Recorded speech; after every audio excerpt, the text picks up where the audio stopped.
고구려는 웅장하고 활기찬 문화, 백제는 우아하고 세련된 문화, 신라는 투박하고 실용적인 문화. 뭐야, 촌스럽다는 거야?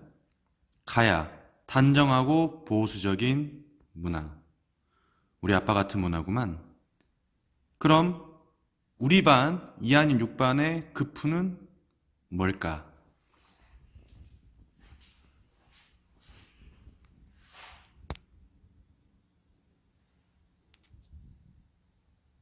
확고한 의지로 대마시아!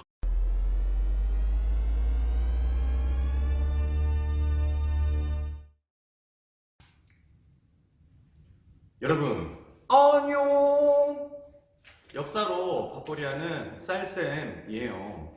자, 오랜만에 여러분들과 함께 수업을 하게 됐습니다. 잘 지내고 계시죠?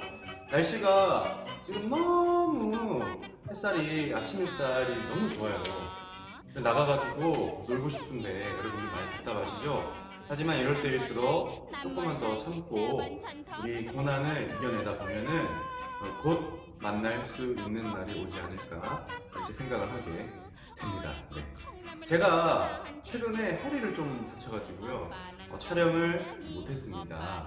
제 강의를 기다리고 있었던 친구들에게 약간의 죄송한 마음을 전해드리겠습니다. 다음부터는 또 성실하게 강의를 업로드하도록 할 테니까 많은 시청과 수업 부탁드리겠습니다. 자, 오늘 우리 배우는 파트는요, 삼국의 문화라는 파트를 배우게 됩니다.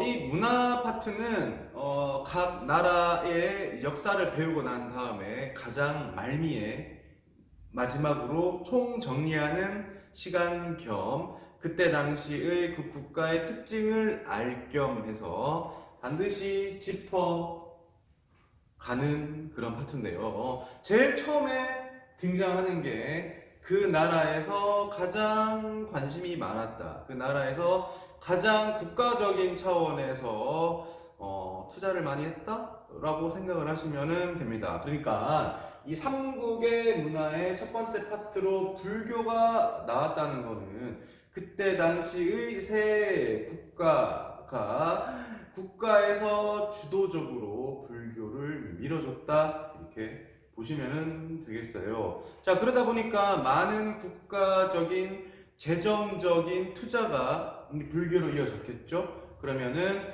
이 문화재가 더 크고 더 튼튼하고 더 잘 보관되었겠죠. 그렇죠? 그래서 1000년이 훨씬 지난 지금까지 전해 내려올 수 있었겠죠. 자, 봅시다. 불교입니다. 불교는 왜 이렇게 국가에서 좋아했냐? 4가지 이유가 있다라고 합니다. 불교를 좋아한 이유 4가지. 자, 첫 번째는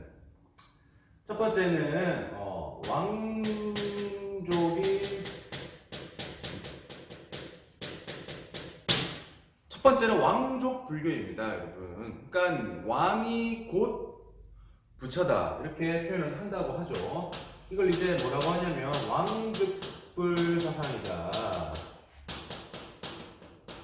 왕이 곧 부처다라고 하면서 왕의 가치를 높이게 되는데, 대표적인 예를 들면요, 신라가 있어요. 이 신라라는 나라에 여러분들 혹시 그 신라에서 불교를 받아들였던 왕 누규, 힌트를 준다면 2차도 누규, 그렇죠, 법흥왕이죠. 자, 법흥왕도 있고요. 그 다음에 신라의 전성기를 이끌었던 진흥왕, 여러분들이 드라마로 봤던 선동여왕. 자, 이런 이제 이 왕들의 이름이요, 제가 그 법흥왕 때도 잠깐 언급을 했지만 이 불교적 이름이다 라고 표현을 했습니다. 그러니까 이름 자체가 이미 부처님과 굉장히 관련이 깊은 이름이라는 거죠. 여러분 친구들 중에서 이런 친구들 있죠? 요한이, 베드로, 뭐 아멘이, 찬양이, 이런 애들은 이름만 봐도 얘는 종교가 기독교구나 라는 것을 우리가 추측할 수 있잖아요.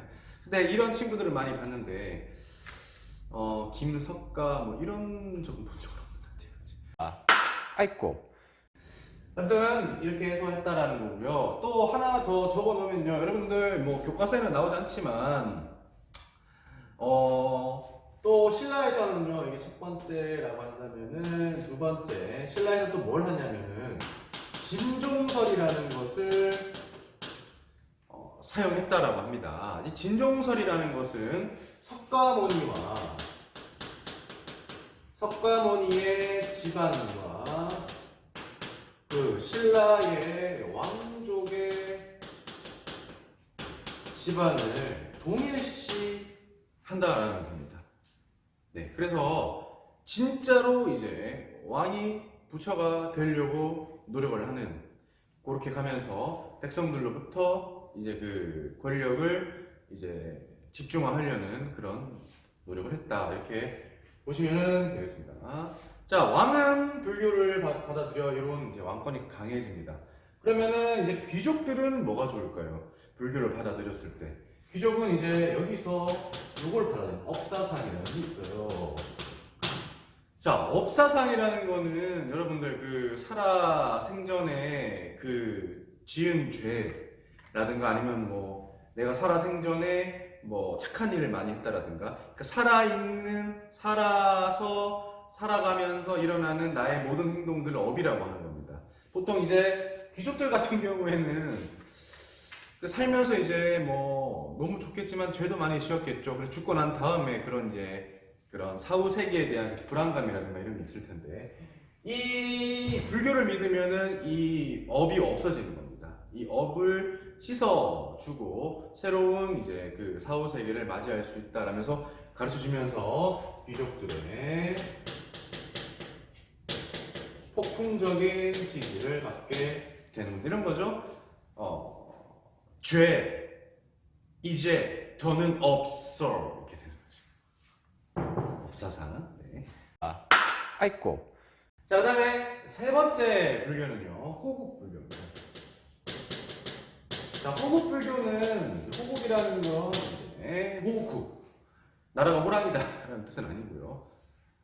나라를 지킨다라는 뜻입니다. 그러니까는 이 병사들이 되어서 나라를 지키는 건데, 보통 이제 우리가 불교하면 떠올린 이미지는 뭐 법정 스님의 무소유와 같이 그런 약간의 뭐 평화, 피스, 살생을 금하는 것들 생각하기 쉽지만, 우리나라의 역사적으로 봤을 때 삼국시대뿐만 아니라 저기 어디죠? 고려, 그 다음에 조선도요, 승병이라고 해서 승려들이 창과 칼을 들고 적군과 맞서 싸웠습니다. 그럼 필연적으로 적군을 죽여야 되잖아요. 그 시초가 여기에 있는 겁니다. 아무리 승려라고 할지라도 나라가 위험해지면은 나가서 싸워서 막아야 돼, 이제 이렇게 한다. 옛날에는 그랬다는 겁니다. 그래서 이걸 이제 대표적인 게 뭐가 있냐면요, 여러분들 지난 시간에 우리가 배웠겠지만 화랑도라는 게 있어요, 그죠? 그 진흥왕 때 개편이 되었는데, 이 원광법사가 만든 세속 5개 5가지의 가치 중에서 살생유택이라는 게 있습니다.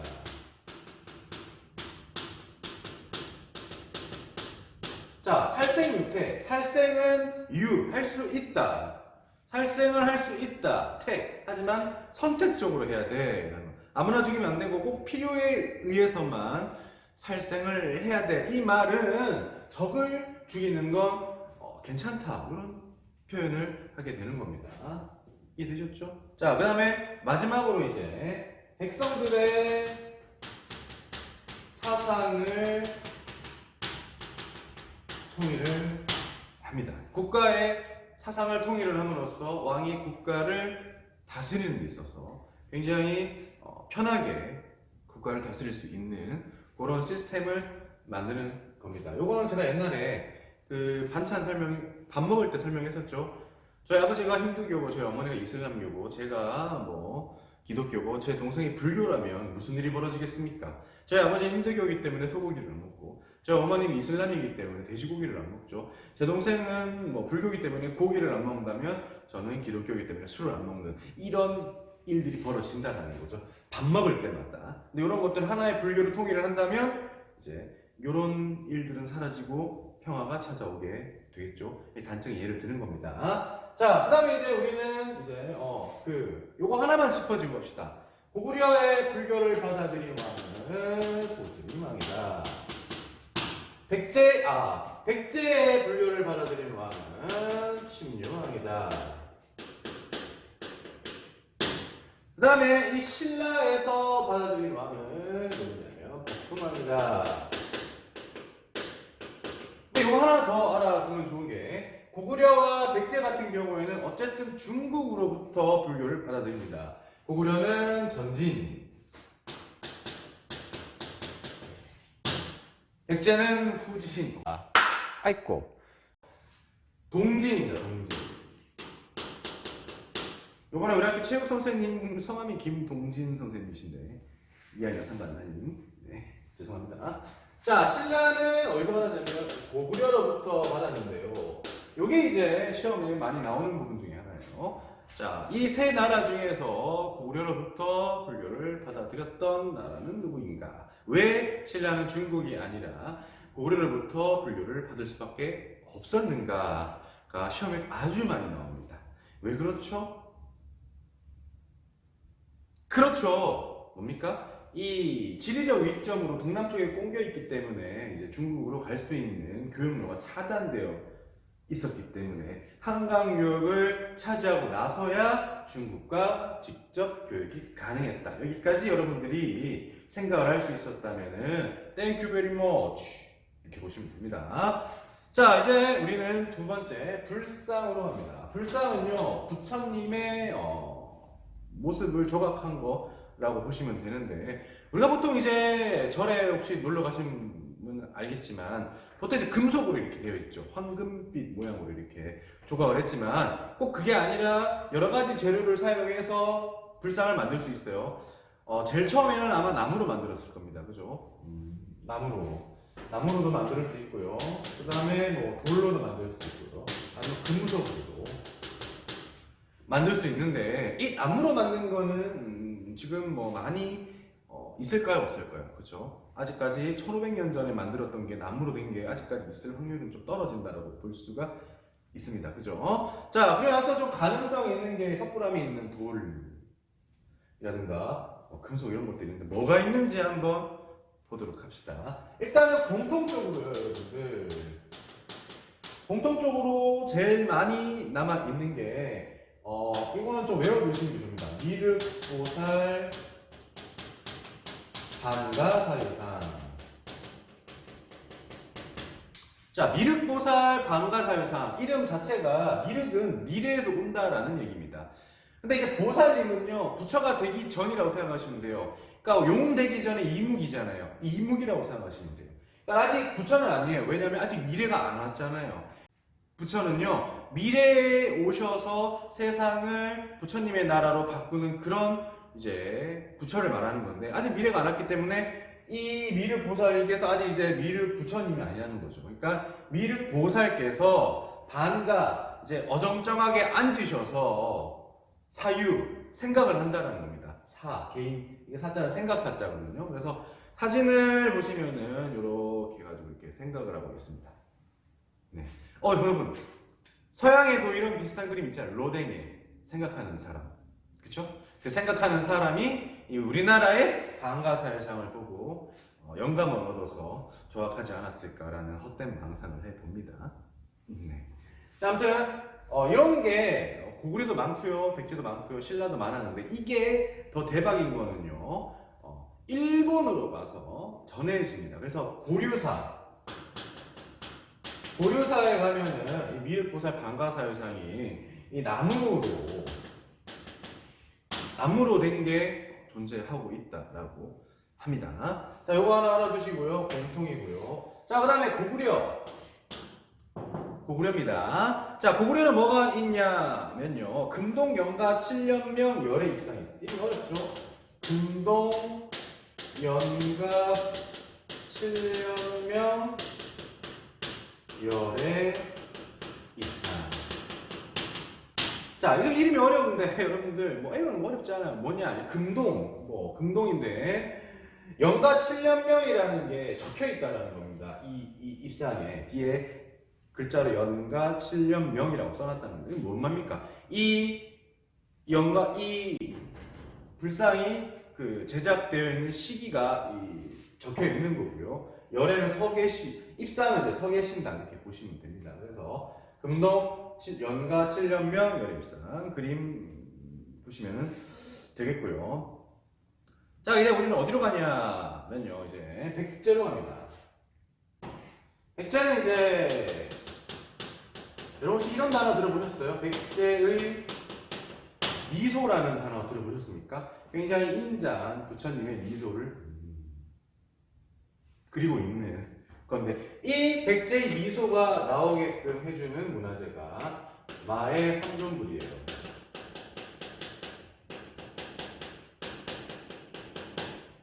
저는 이제 어렸을 때 서산 나의 삼존불상 이렇게 배웠었는데 이게 이름이 좀 바뀌었습니다. 뭐라 바뀌었냐면 서산 용현리 마의 삼존사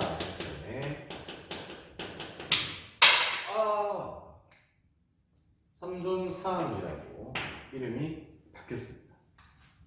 자, 근데 여기 서산 용현리 마의 삼존상에서 특이한 점은 이 마에라는 게 만드는 제작 방법인데요. 이 도드라지게 만드는 거죠. 도드라지게. 무슨 말이냐라면 입술이라든가 눈동자라든가 눈두덩이 이런 것들을 약간 튀어나오게 다른 것들을 또 파는 거예요. 그래서 눈을 따로 그리는 게 아니라 이 눈두덩이를 튀어나오게 함으로써 이 눈을 표현하는 거기 때문에 이 햇빛의 이 방향 때문에 이 미소의 아침, 점심, 저녁에 미소의 변화가 나타나는 게 굉장히 특이점입니다.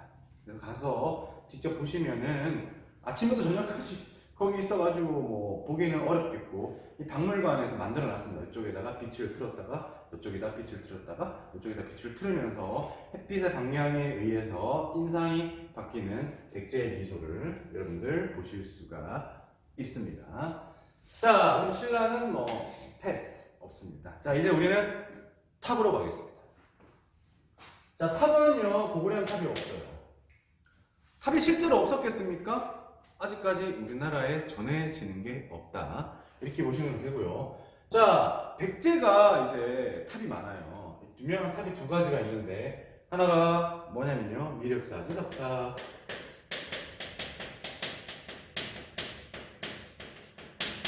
하나가 정림사지, 5층 석탑.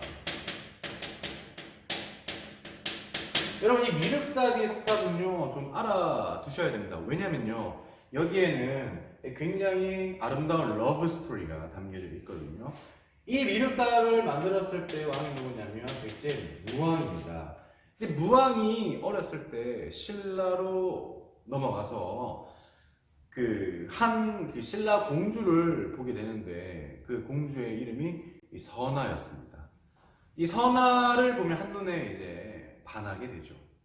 그래서 이 여자를 어떻게 하면 내 여자를 만들 수 있을까 생각을 하는 찰나에, 이제 그때 당시에는 뭐 과자가 있겠습니까? 초코파이가 있겠습니까? 아무것도 없겠죠. 그래서 약간의 단맛을 내는 마라는 것을 캐서 신라의 아이들한테 나눠주게 됩니다.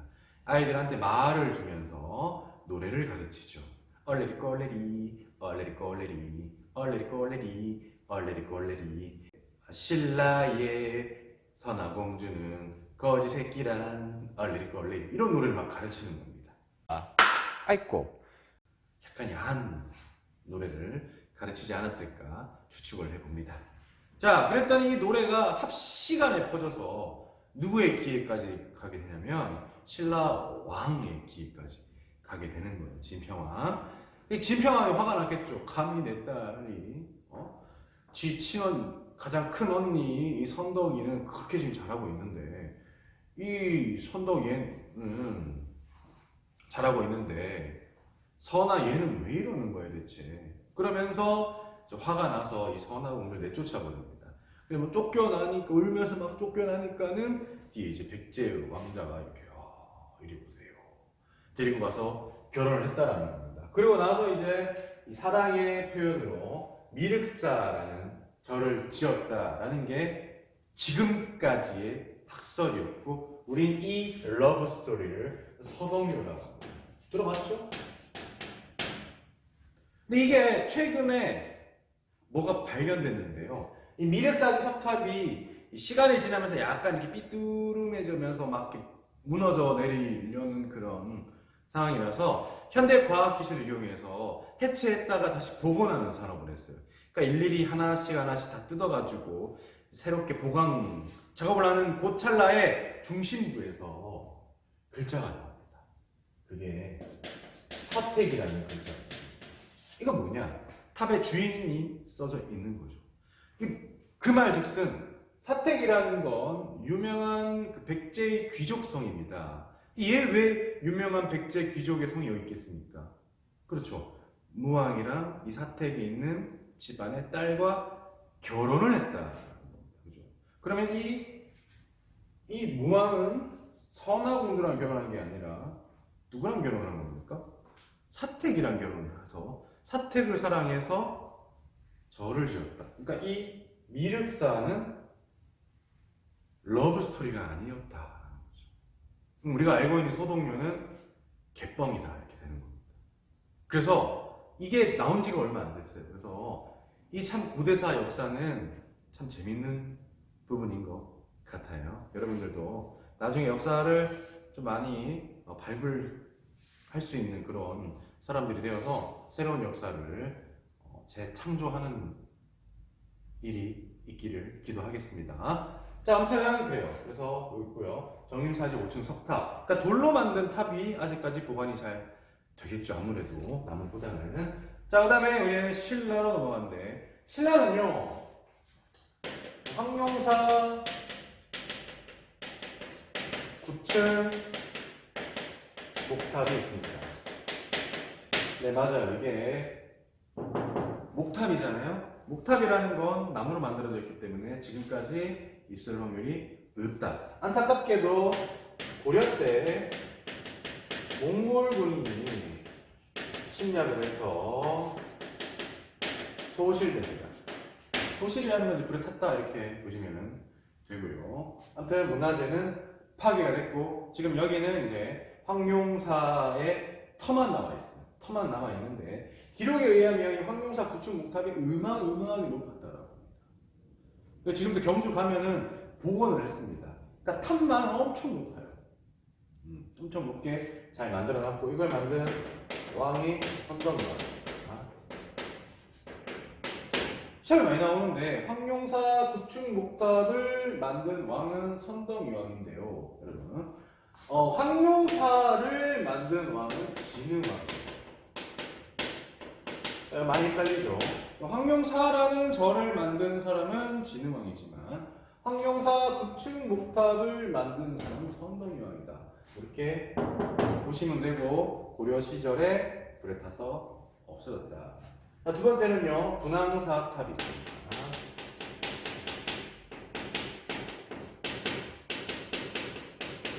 자, 분황사 탑의 특징은요 모전 석탑이라는 겁니다. 모전 석탑은 모전이라는 단어가 이제 벽돌을 지칭하는 거예요. 벽돌.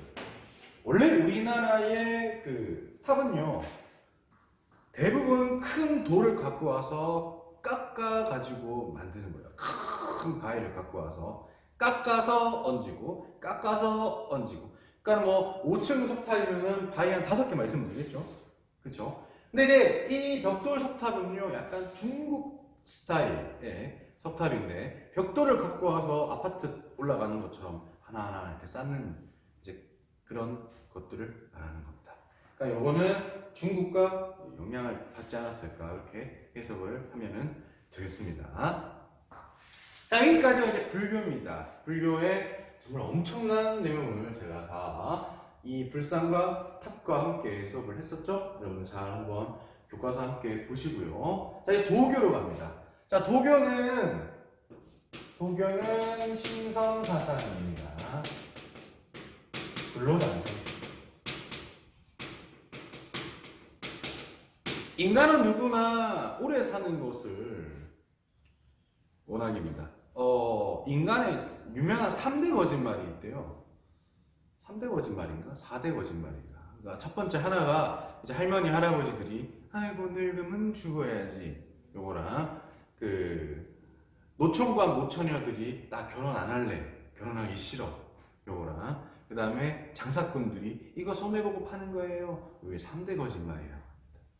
그 중에 하나에 이 늙으면 죽어야지 이게 다 거짓말이라는 거예요. 인간은 누구나 자기 생명을 오래 보존하고 싶어하는 욕구가 있다라는 겁니다. 그게 종교로 발현되는 게 도교입니다. 그럼 오래 살려면 어디로 가야 돼요? 산 좋고 물 좋고 공기 좋은 곳으로 가야 되겠죠. 그래서 무의자연하는 겁니다. 자연으로 돌아가서 살다가 오래오래 살아보자 이런 건데, 자 고구려의 같은 경우에는 도교와 이제 관련된 게 뭐가 있냐라고 한다면은 사신도가 있습니다. 사신도는요 사실 4개의 신이 있는데 약간 동물, 세상에는 없는 동물들이 있어요. 이 세상에 없는 동물들이 여러분들 이 그래프 알죠? 1학년 때 배웠죠? 방위를 나타내는 거죠. 그래서 주작, 현무, 청룡, 백호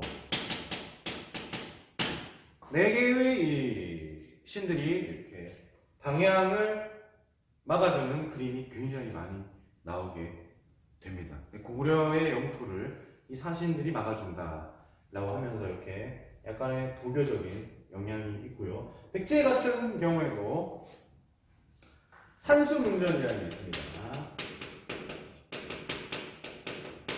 그래서 약간 이렇게 그 조각을 하는데 이렇게 툭 튀어나오게 해서 그 이상적인 그런 숲을 이렇게 조각을 합니다. 왠지 여기에서 살면은 오랫동안 만수무강할 것 같은 그런 곳을 표현한 거고, 이거는 시험 문제 많이 나오는데요. 금동 대양로가 있습니다.